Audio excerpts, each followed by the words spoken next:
Welcome back to All This Math. This is Professor Parker, and I want to give a shout out to my alma mater, where I got my undergraduate degree from, Morgan State University, the national treasure. Morgan State University, founded in 1867.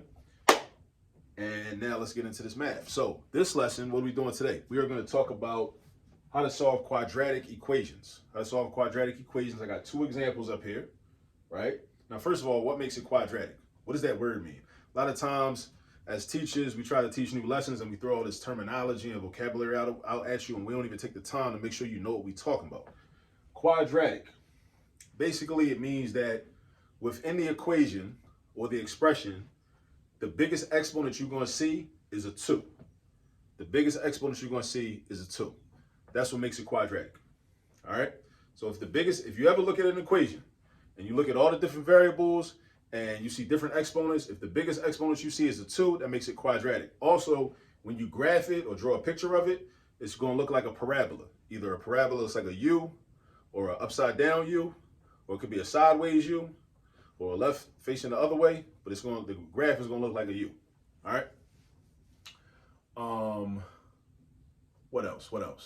Yeah, that's just a little bit. I mean, that's not a thorough explanation. That's not an exhaustive explanation of what quadratic means, but you should make sure you understand what the term quadratic means.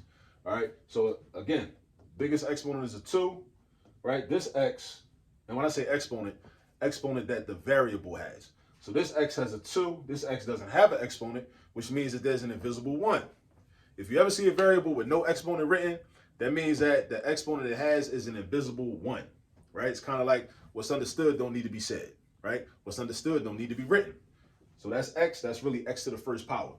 Over here, we got, again, biggest exponent is a 2, and this is a x to the first power. So, all right, so that makes it quadratic. Now, when you got quadratics, there's different ways to solve the equation because we're trying to figure out what value of x here and here makes this a true statement, right? We could use something called the quadratic formula, but that's not necessary here, right? Because we can also use a method called factoring. Factoring. Now, what is factoring? Factoring is when you take something that is seemingly complex and you break it down into simpler pieces. That's it. Think about food, right? Let's say you make a let's say you take a chicken box, right? A chicken box is like a mixture of items. Chicken wings, fries, right? And then you got like your salt, pepper, ketchup, and hot sauce, right? So the chicken box consists of all of that. But if you break it down into its individual parts or components, it's got factors. The chicken wings is a factor. The French fries is a factor. The ketchup is a factor. The salt is a factor. The pepper is a factor. The hot sauce is a factor. So those are the different factors, right? When you break it down. But put them all together, you got a chicken box in your little, you know what I'm saying, little styrofoam container, right? I mean, you could include the half and half, but that's not really the chicken box. That just go with the chicken box. But you get my point, right? And let's talk about a half and half. You could break a half and half down into the lemonade, the iced tea, and the ice, right? Those are the factors. Those are the factors that go into it. So when you look at this right here, this is a complex equation or complex expression. But you could break it down into simpler pieces by factoring it, meaning you're going to break it down into linear expressions. Linear expressions. Because linear means that the biggest exponent is a 1.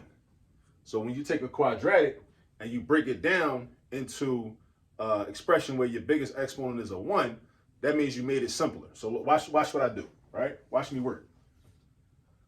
I'm looking at this and it says 4x squared plus 32x. So the way I would factor this, the way I would do it, and it's multiple types of factoring. There are like 6 or 7 types of factoring that you might use depending on what the expression looks like. Depending on how many terms are in it, if it's got 2 terms or 3 terms or more, depending on what the biggest exponent is, right? But you always should try to find something called a GCF, which stands for greatest common factor. Yeah, just like elementary school, greatest common factor. We learned about factors, then you learned about GCFs. Try to find a GCF. So this has a 4 in it, this has a 32 in it. 4 and 32 have a common factor, which is 4. Or the greatest common factor is a 4. Because 4 can divide by 4 evenly and 32 can divide by 4 evenly. So that means 4 is a common factor of those two coefficients. But then this got an x and this got an x. So that means that, that means that x is a common factor. So my GCF is going to be 4x. Now, why is it 4x and not 4x squared? Because when you're dealing with variables, you always take the variable for your GCF, you always take your variable that has the smaller exponent or the smallest exponent. And you should put that in your notes. When you're finding the GCF and you're dealing with variables, you always take the variable with the smallest exponent. So this is x to the second, this is x to the first. 1 is less than 2. So you take x to the first. That's just what you do. All right? So our GCF is going to be, let me write this down. GCF is going to be 4x. All right? It's going to be 4x. Now, that's going to help me. That's going to help me to break this down. Remember the chicken box, you break it down into separate parts, right? We're breaking this down into separate parts. One of the parts is going to be the GCF. I write 4x. After that, I write a set of parentheses. And then my equal sign and my 0, they come down. Then I write a set of parentheses. Whenever you factor using the GCF, you write the GCF and you write a set of parentheses. And I leave a blank space in it. Why? Because something's about to go in there. Something is about to go in there. What's going to go in there, though? The quotients, when I divide each of these terms by the GCF. Divide each of these terms. So write that in your notes. The next step is to divide each term by the GCF. So 4x squared divided by 4x. And when you first starting out with this, I recommend you write that work down. Don't try to do it in your head. Right? Divide this by the GCF. Then we're going to divide this by the GCF. 32x divided by 4x. Now, exponent rules. You need to know exponent rules in order to do this. But 4 divided by 4 is 1. So they become 1, right? Anytime you divide something by itself, the quotient is 1. Excuse me. So, now, we got, but now x squared divided by x. So this exponent, this variable has an exponent 2, this variable has an exponent 1. Because whenever you got a variable written and there's no exponent, it's understood that there's an invisible 1 there. So this is like 2 minus 1, which is just 1. So that's just x. Now why is there x here? Because 4 divided by 4 is just 1. X squared divided by x is just x. Because you do x to the 2 minus 1 power. Remember, division property or division rule for exponents. When you got a quotient, the variables match up. You subtract the top exponent minus the bottom exponent. Top minus bottom. Top minus bottom. 2 minus 1 is 1. So that's your exponent. X to the first. If the exponent is 1, you don't got to write it. You don't got to write it. If the exponent is 1, you don't got to write it. So that's why I got an x in here. Then I'm going to do 32x divided by the GCF. So again, find the GCF, then divide everything by the GCF. Find the GCF, then divide everything by the GCF. And put those answers inside the parentheses. So 32x divided by 4x. What's 32 divided by 4? 8 over 1. And what's x divided by x? Just 1. Because anything divided by itself, whether it's a number, whether it's a variable, whether it's a big number, small number, negative number, positive number, anything divided by itself is going to give you a quotient of 1. So this is 8 times 1, which is 8, divided by 1, which is just 8. And it's positive, so you say plus 8. So now this is factored. This is factored. So now because this is an equation we try to solve, the next step is to take each of the factors and create their own equations based on that. So let me switch my color up. I'm gonna do red. So look, I'm gonna label my factors. This is a factor, and this is a factor. 4x is a factor, and x plus 8 is a factor. So like I told you, right? I told you this, right? This is more complex. This is simpler. This is quadratic. This is linear. My biggest exponents are 1s. My biggest exponents are 1s. So now that I did that, I can solve it easier. That's the whole point. That's the purpose of doing this. I factored it out so it can be easier to solve. So now, I'm going to set up two equations. 4x equals 0 and x plus 8 equals 0. And I'm going to have two answers. Now, how did I know I was going to have two answers? There's something called the fundamental theorem of algebra that says that you will have as many solutions or roots as is equal to the biggest exponent you see in the equation. So my biggest exponent I see was a 2. So that's why I'm going to have two answers. Memorize that too. Put it in your notes. Fundamental theorem of algebra. You will have as many solutions as is the biggest exponent you see in the equation. Now, sometimes the solutions repeat. They be the same. That gets into a topic called multiplicity, where you might have like, -2 twice, right? That still counts as, following the fundamental theorem of algebra, though, even though it's the same number twice, though. Anyway, now let's solve this. 4x equals 0, so how do I solve for x? I got to get rid of the 4. How do I get rid of the 4? I do the opposite of multiplication. The opposite of multiplication is division. Divide by 4 on the left, divide by 4 on the right. 4 and 4, 1. 1x over 1 is just x. 1x over 1 is just x. 1x is the same thing as x, and x divided by 1 is just x. What is 0 divided by anything? This is something you got to make sure you know. 0 divided by anything is just 0. Now, on the flip side, since we're on the topic of 0, you can't divide by 0. That's undefined. It does not exist. 1 divided by 0, 4 divided by 0 does not equal 0. It's undefined. You can't do it, right? It does not follow the rules of mathematics. We cannot divide by 0. It is undefined. It does not exist. All right, so don't ever let nobody tell you that 1 divided by 0 is 0. They don't know what they're talking about. They tripping. So this right here, you can divide 0 by another number, though. Oh, so 0 divided by 4 is 0. So this is one of our solutions. X equals 0. All right, now let's go over here. X plus 8 equals 0. How do I get rid of that? How do I get rid of that 8? The opposite of adding 8 is subtracting 8. But notice how I got to subtract on the left and subtract on the right. You got to keep it balanced. You know what I'm saying? Keep it balanced. Excuse me. Keep it balanced. These are two solutions. 0 and -8. 0 and -8. We should have two solutions because this is a quadratic. The biggest exponent is a 2. We should have two solutions. Now, let's check our work.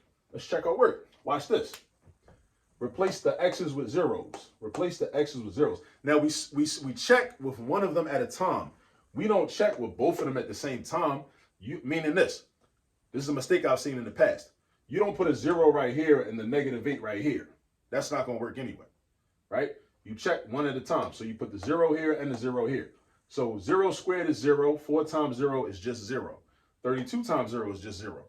And what's 0 plus 0? 0. So that's proof that this is correct. Now what about -8? Watch this. -8 squared. -8 squared is positive 64. -8 times -8 is positive 64. So this is going to be 64, right? What's 4 times 64? If you need a calculator, do it on a calculator. If you can do it mentally, do it mentally. 4 times 64 is 256. All right? So this is 256. Now what about over here? 32 times -8. Positive times the negative. So I know I'm going to end up with a negative. I know I'm going to end up with a negative. Because a positive times a negative always gives me a negative. Right? I would do this mentally. 30 times 8 gives me 240. 2 times 8 gives me 16. 240 plus 16 gives me 256. But it's going to be negative. So it's negative 256. Now what's 256 minus 256? 0. So we good. We good. X equals -8. So these are two solutions and they good. All right. Now let's look at another example, right? So we got 7x squared plus 2x equals 0, right? I'm not going to spend as much time on this one. I'm not going to be as thorough on explaining this one as I did in this one because, I basically laid everything out for you already. So look, so this is also a quadratic equation, right? How do I know it's quadratic? Because my biggest exponent is still a 2, right? So there's a couple ways I can solve this. I could use the quadratic formula, which we're not going to do right now because that is a little more extra, right? But I can factor this, right? Because I notice that I see a greatest common factor when I look at it because it's very similar to how this problem was over here. So I look at my coefficients first. I see a 7 and a 2. 7 and 2 only have a common factor of 1. So that's not going to help us, right? If 1 is your GCF, then it's basically like you might as well just treat it like it's not no GCF. Then I look at my variables. I got x squared and I got x. That's something that they got in common. They got x's in common. For your GCF, you take the x with the smallest exponent. You take the x with the smallest exponent. So my GCF is going to be x. X, right? So I'm going to have an x, then I'm going to have parentheses, and then my equal sign and my 0 come down. Now the question is, what goes inside the parentheses, right? You divide to figure out what goes inside the parentheses. So we're going to do 7x squared divided by x, and then we're going to do 2x divided by x. 7x squared divided by x is going to be 7x. And why is that? Because look, 7x squared divided by x. 7, this is the coefficient for 7x squared, 7. X has a coefficient of 1, which is invisible. Just do 7 divided by 1. 7 divided by 1 is just 7. But then division rule for exponents. Division rule for exponents. X to the second divided by x to the first. How do I know it's x to the first? Because whenever it's no exponent written, it's x to the first. So x to the second divided by x to the first, you just do 2 minus 1. You subtract the exponents. Subtract the exponents. 2 minus 1 is 1. So that's going to give you 7x, or 7x to the first power. Then we're going to do 2x divided by x. The x's cancel out. They become 1 and 1. That's 2 times 1 divided by 1, which is just 2. So the 2 goes over here now. It's a positive 2. Since it's a positive 2, we're going to put plus 2 right there. Now my factors are x and 7x plus 2. These are my factors. So with my factors, that's where I get my equations from. So I got x equals 0. And you take each factor and make them equal to 0. You take each factor and make them equal to 0. There's another property. It's not the fundamental theorem of algebra. It's the zero product property. I believe it's called the zero product property, which enables us to do this. So this factor is equal to 0, and this factor is also equal to 0. So how do I solve for x here? I got to get rid of this 2, subtract 2, boom, negative 2, and I got to get rid of 7. How do I get rid of 7? I don't subtract, I do the opposite operation, just like I did right here. The opposite of adding 2 is subtracting 2. What's the opposite of multiplication? Division. So I'm going to do 7x divided by 7, and I'm going to do negative 2 divided by 7. I'm going to get negative 2 sevenths. So this is canceling out. I got x equals negative 2 sevenths. So I believe these to be my 2 solutions to this equation. Let's see if 0 works. Let's check it and see if it works. 0 squared is 0. 7 times 0 is 0. 2 times 0 is 0. 0 plus 0 does equal 0. So this one is good. Now what about this one? Don't get scared because it's a fraction. Don't get scared. It's cool. It's a fraction, but we can work with fractions. And make sure you know how to work with fractions. So I'm going to write it down like this. Let me get a different color. Let's go to the blue, right? So for our check, we're going to do 7 times negative 2 sevenths squared plus 2 times negative 2 sevenths. I want to see if that's equal to 0. So let's follow order of operations. Let's do negative 2 sevenths squared first. So that's going to be 7 times 4 over 49. Boom. And then over here, this is going to become minus 4 sevenths. And why is it minus 4 sevenths? Because you multiply the 2 by the numerator. Multiply the 2 by the numerator. Don't multiply the 2 by the denominator. Don't do that. Only multiply that outside 2 by the numerator. Because if 2 was written as a fraction, it would be 2 over 1. Numerator times numerator. Invisible 1 times 7. That's how you get negative 4 sevenths. All right, so now I'm multiplying this. 28 over 49. I could have reduced it, but I didn't want to do that. All right, 28 over 49 minus 4 sevenths is equal to 0. Is that a true statement? Now, 28 49ths and 4 sevenths. I got 2 fractions with different denominators. I need a common denominator. If I multiply both of these numbers by 7, I get 28 over 49. So that means that 28 over 49, and I'm running out of space, but bear with me. Minus 28 over 49 does in fact equal 0. I know it's a little illegible. Bear with me. This is 28 49ths minus 28 49ths. Now, how did I get 28 49ths? Because you might be watching this wondering how I got that. I multiplied both of these numbers by 7. And why did I do that? Because I wanted a common denominator. I wanted a common denominator. So if you're doing this type of algebra and you don't understand what I did right here, then you need to go brush up check out some of my other videos on fractions, adding and subtracting fractions and finding common denominators. Go brush up on that, definitely. You got to know how to add and subtract fractions. So 7 times 7 gives me 49. 7 times 4 gives me 28. 28 over 49 minus 20 over 49 does give me 0. So that means that this is a good answer. All right, so these are good answers. Always check your work. Always check your work. All right. But yeah, go practice solving quadratic equations so you can master this skill. And I'll see y'all on the next video. Peace.